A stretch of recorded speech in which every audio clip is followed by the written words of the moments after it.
Selamat malam buat para pemirsa yang akan menonton podcast kita pada malam hari ini, di mana tema podcast kita malam hari ini yaitu manusia yang dibenarkan oleh iman, dengan dua narasumber kita yaitu Saudara Bintang Damanik dan Saudara Erik Situmorang, di mana dua narasumber kita ini bersekolah di Sekolah Tinggi Teologi Abdi Sabda Medan.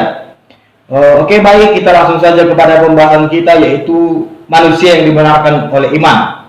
Ya, untuk kedua narasumber kami, bagaimana kabarnya sekarang? Luar biasa, sehat, puji Tuhan. Ya, saat ini seperti weekend. Oh, ya. Sangat baiklah.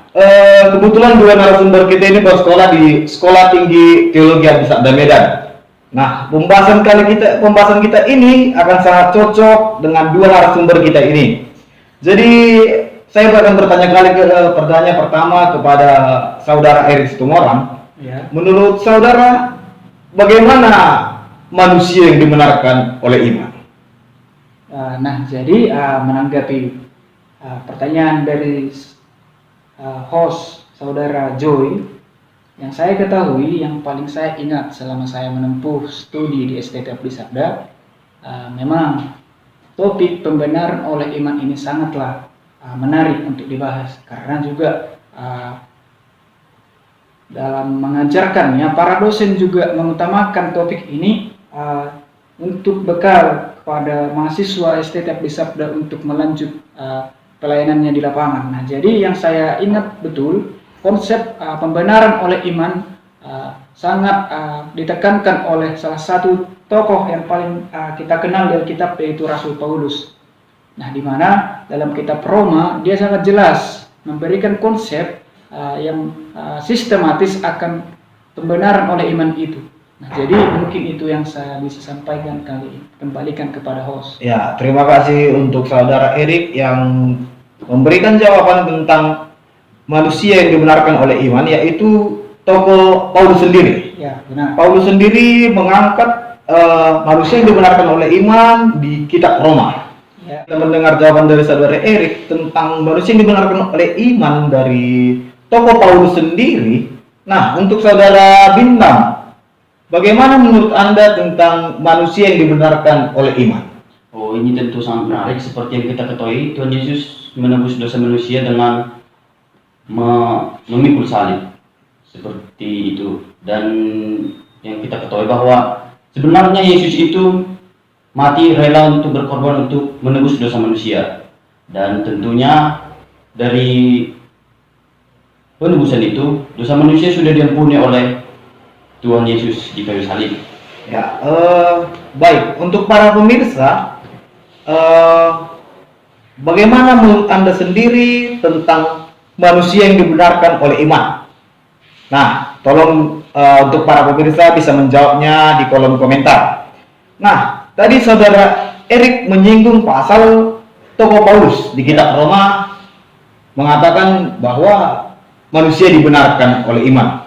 Nah, setelah saya baca di dalam kitab Roma ayat 3, pasal 3 ayat yang ke-28 berkata bahwa manusia dibenarkan karena iman dan bukan karena ia melakukan hukum Taurat. Nah, jadi untuk menjawab, seringkali masyarakat umum menanyakan bagaimana kita diselamatkan jika kita tidak melakukan hukum Taurat. Nah, untuk seringkali menjawab perspektif seperti itu, bagaimana tanggapan Saudara Erik? Ya, terima kasih kepada Saudara Joy yang sudah memberikan kami peluang untuk menanggapi pertanyaan saudara tadi. Nah, jadi saya berpacu dari jawaban Saudara Bintang tadi, di mana dia sangat menekankan fokus kita kepada karya penebusan di kayu salib oleh Yesus. Nah, jadi seiring dengan pertanyaan Saudara Joy tadi, yang saya tanggapi, kenapa dalam ayat yang Anda sampaikan kepada saya tadi, kenapa ditekankan sekali bahwasannya yang dapat memberi kita keselamatan hanyalah iman kita, yaitu juga fokusnya itu di penyaliban Tuhan Yesus, bukan kepada hukum Taurat. Nah, karena sejatinya yang pernah saya baca di dalam kitab Roma, dalam pasal-pasal kitab Roma, di mana ditekankan sekali bahwasanya semua manusia itu berdosa, dan dalam kondisi keberdosaan itu kita sudah ditebus melalui karya penebusan itu, yaitu kematian Yesus di kayu salib. Nah, jika kita meninjau ke perjanjian lama, hukum Taurat yang diberikan ke tengah-tengah bangsa pilihan, yaitu bangsa Israel, tidak mampu untuk menjadikan manusia itu memfokuskan dirinya kepada Tuhan, tetapi tetap hidup dalam dosa. Nah, jadi berdasarkan itu, memang dalam kitab Roma juga ditegaskan oleh Rasul Paulus bahwa orang Yahudi dan bukan orang Yahudi adalah orang yang berdosa, di mana adanya pemahaman orang-orang Yahudi bahwasanya semua hal-hal yang dilakukan oleh nenek moyang mereka, bahkan hukum Taurat sendiri, jika mereka melakukan itu mereka mendapat keselamatan. Tetapi dengan gencar-gencarnya Rasul Paulus juga menekankan bahwa bukan itu yang bisa menyelamatkan kita. Hukum Taurat hanya memberitahu kita, membuat kita mengetahui dosa, tanpa membuat kita bisa menghindarkan diri kita dari dosa. Nah, jadi menurut saya, kenapa dalam ayat yang Anda sampaikan tadi bahwa pembenaran oleh iman bukan karena hukum Taurat, karena ya sejatinya titik fokus yang disampaikan oleh Rasul Paulus bahwa kita hanya semata-mata mendapat keselamatan itu hanya karena iman kita percaya kepada Yesus melalui karya keselamatan yang dia lakukan, mati di kayu salib. Mungkin itu yang bisa saya jawab, kami kembalikan. Untuk jawaban saudara Erik begitu jelas, dengan adanya iman manusia bisa mengenal Tuhan lebih dalam, dan hukum Taurat manusia hanya mengetahui sebatas apa itu dosa, apa yang tidak bisa dilakukan oleh manusia karena melanggar perintah Tuhan. Nah, untuk saudara Bintang, bagaimana tanggapan saudara Bintang sendiri tentang ayat dari kitab Roma yang ketiga ayatnya yang ke-28?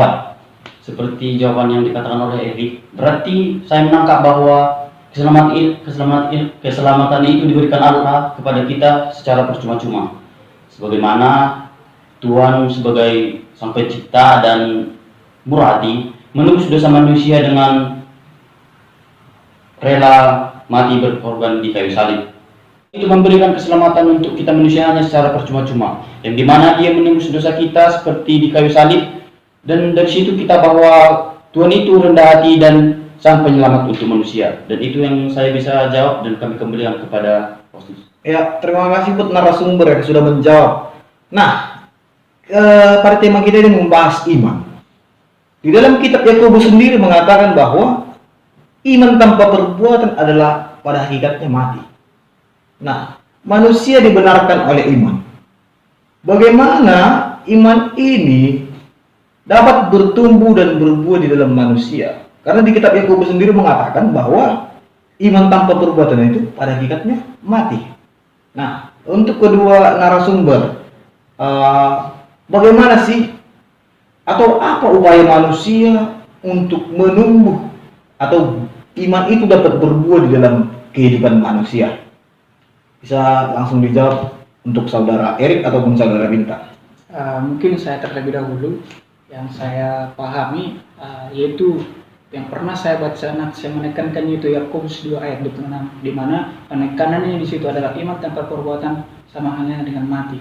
Nah, jadi saya mencoba mengawalinya jawaban saya itu dari segi pekerjaan Roh Kudus sendiri, di mana sebenarnya Roh Kudus yang memberikan kita atau menguasai kita untuk dapat melakukan ataupun untuk beriman, untuk memiliki iman kita, Roh Kudus yang bekerja dalam diri kita. Nah, jadi sama halnya dengan penekanan dalam kitab Roma bahwa tadi segenap orang berdosa dan keselamatan atau pembenaran itu hanya didapat pada saat kita memiliki iman. Nah, jadi sangat menarik memang dilanjut dengan pembahasan kepada kitab Yakobus, di mana Yakobus sendiri dalam kitab Yakobus ini, surat Yakobus menekankan bahwa iman tanpa perbuatan itu adalah sama dengannya mati. Nah, jadi menurut saya sendiri, iman tanpa perbuatan sama halnya dengan mati jika diperhadapkan dengan pembenaran oleh iman.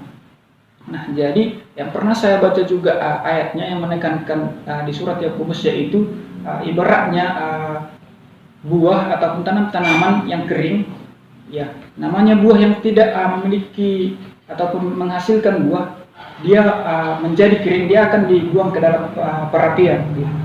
Jadi menurut saya menanggapi pernyataan dari ataupun inti dari yang ditekankan oleh kitab Yakobus ini perihal iman itu adalah bagaimana mungkin kita mengaku kita sebagai orang beriman, tapi kita tidak mencerminkannya itu secara langsung melalui perbuatan kita. Nah, jadi jawaban terakhir dari saya sebelum saya kembalikan kepada host yang pernah saya baca juga, dia menekankan bahwasanya bagaimana mungkin kita mengaku sebagai orang yang beriman, percaya kepada Yesus, di mana hukum Taurat sudah diganti dengan hukum kasih karunia.